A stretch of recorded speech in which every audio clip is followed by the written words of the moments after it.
Guys, ഇന്നത്തെ video എന്ന് പറയുന്നത് നമ്മുടെ +1 റിസൾട്ടിനെ കുറിച്ചുള്ള വീഡിയോ ആണ്. അപ്പോൾ ലൈവ് റിയാക്ഷൻ ഇടണം എന്നെല്ലാം വിചാരിച്ചിട്ടുണ്ടായിനി. പക്ഷേ എന്തുകൊണ്ടാണ് ലൈവ് റിയാക്ഷൻ എടുക്കാമെന്ന് ചോദിച്ചാൽ, വീട്ടിലുള്ള എല്ലാ ഫോണിൽ നിന്നും നമ്മൾ ഇങ്ങനെ റിസൾട്ട് മാറി മാറി നോക്കുന്നുണ്ടായിനി. എന്നിട്ട് കിട്ടിയിട്ടില്ല. എല്ലാത്തിലും സൈറ്റ് കാണിച്ചിട്ട് കാണിച്ചിട്ടുണ്ടായിനി. ലാസ്റ്റ് എൻ്റെ ഫ്രണ്ട് അത് നോക്കി തന്നത് റിസൾട്ട്. അപ്പം നമുക്ക് റിസൾട്ടിലേക്ക് പോകാൻ സമയം വൈകിപ്പിക്കുന്നില്ല. അപ്പോൾ ആദ്യം തന്നെ ഇംഗ്ലീഷിലാണ് ഉള്ളതിൽ വെച്ചിട്ട് ഏറ്റവും കുറവ് മാർക്ക്. 100ൽ 90 മാർക്കാണ്. ഞാൻ 90-നേക്കാളും പ്രതീക്ഷിച്ചിട്ടുണ്ടായിരുന്നു, പക്ഷെ 90ആണ് കിട്ടിയത്. ഹിന്ദിയിൽ 100ൽ 100, അതിൽ സന്തോഷമുണ്ട് ഗൈസ്. അത് ഞാൻ പ്രതീക്ഷിച്ച മാർക്ക് തന്നെയാണ്, അതുകൊണ്ട് പ്രശ്നമില്ല. ഫിസിക്സിൽ 80ൽ 75, ഞാൻ 75-നേക്കാളും പ്രതീക്ഷിച്ചിട്ടുണ്ടായിരുന്നു. എന്താ പറയുക, 75ആണ് കിട്ടിയത്, 5 മാർക്ക് പോയി. കെമിസ്ട്രി ഫുള്ള് 80ൽ 80. അതേപോലെ ഞാൻ ഫുള്ള് പ്രതീക്ഷിച്ചൊരു സബ്ജക്റ്റാണ് ബയോളജി, പക്ഷേ 80ൽ 79. ആ 1 മാർക്ക് എവിടെ പോയി എന്ന് എനിക്ക് അറിയില്ല.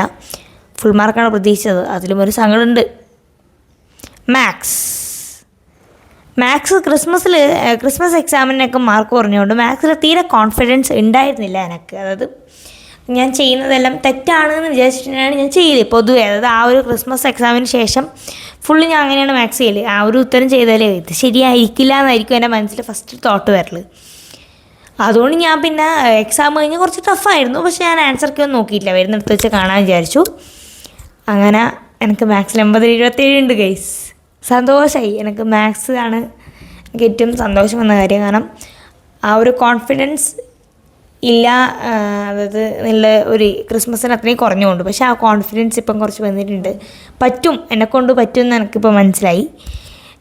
പിന്നെ പക്ഷേ എനിക്ക് വിഷമം വന്ന ഇംഗ്ലീഷ്, ഫിസിക്സ്, ബയോളജി. ഇംഗ്ലീഷിൽ 90-നേക്കാളും കുറച്ചും കൂടി ഉണ്ടാവും ഞാൻ വിചാരിച്ചു. ഫിസിക്സിലും അതേപോലെ തന്നെ. കാരണം ഫിസിക്സും മാത്സും വെച്ച് നോക്കുകയാണെങ്കിൽ എനിക്ക് ഏറ്റവും ഇഷ്ടപ്പെട്ടത് ഫിസിക്സാണ്. പക്ഷേ ഫിസിക്സിലാണ് മാത്സിനേക്കാളും കുറഞ്ഞത് മാർക്ക്. പിന്നെ ബയോളജി ആ 1 മാർക്കിൻ്റെ ഒരു കുഴപ്പമുണ്ട്. അപ്പം ഞാൻ വിചാരിക്കുന്നത് ഇംഗ്ലീഷും കെമിസ്ട്രിയും കെമിസ്ട്രി എന്തിനാണ്, ഫിസിക്സും റീവാലുവേഷന് കൊടുക്കാം, അതുപോലെ തന്നെ ഇമ്പ്രൂവ്മെൻറ്റ് എഴുതാം. ബയോളജിയുടെ കാര്യത്തിൽ തീരുമാനമായിട്ട് 1 മാർക്കിൻ്റെ വില 500 രൂപയല്ലേ ഗൈസ്. 1 മാർക്കിന് വേണ്ടി ഞാൻ റീവാലുവേഷന് കൊടുക്കണമെന്ന് ഞാൻ ചിന്തിക്കുന്നുണ്ട്.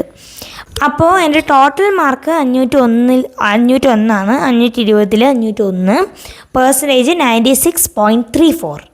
അപ്പം എല്ലാവരും നിങ്ങളുടെ പെർസെൻറ്റേജും മാർക്കും അതേപോലെ റീവാലുവേഷൻ കൊടുക്കുന്നുണ്ടോ, ഇമ്പ്രൂവ് ചെയ്യുന്നുണ്ടോ, എന്താണ് ചെയ്യുന്നതെന്നൊക്കെയുള്ളത് താഴെ കമൻറ്റ് ചെയ്യുക. സീനിയേഴ്സൊക്കെ ഉണ്ടെങ്കിൽ അവർക്ക് റീവാലുവേഷൻ കൊടുത്തിട്ട് മാർക്ക് കൂട്ടി കിട്ടീനോ, ഇമ്പ്രൂവ്മെൻറ്റ് ചെയ്തിട്ടുള്ള എക്സ്പീരിയൻസ്, അതൊക്കെ കമൻറ്റ് ചെയ്യുക.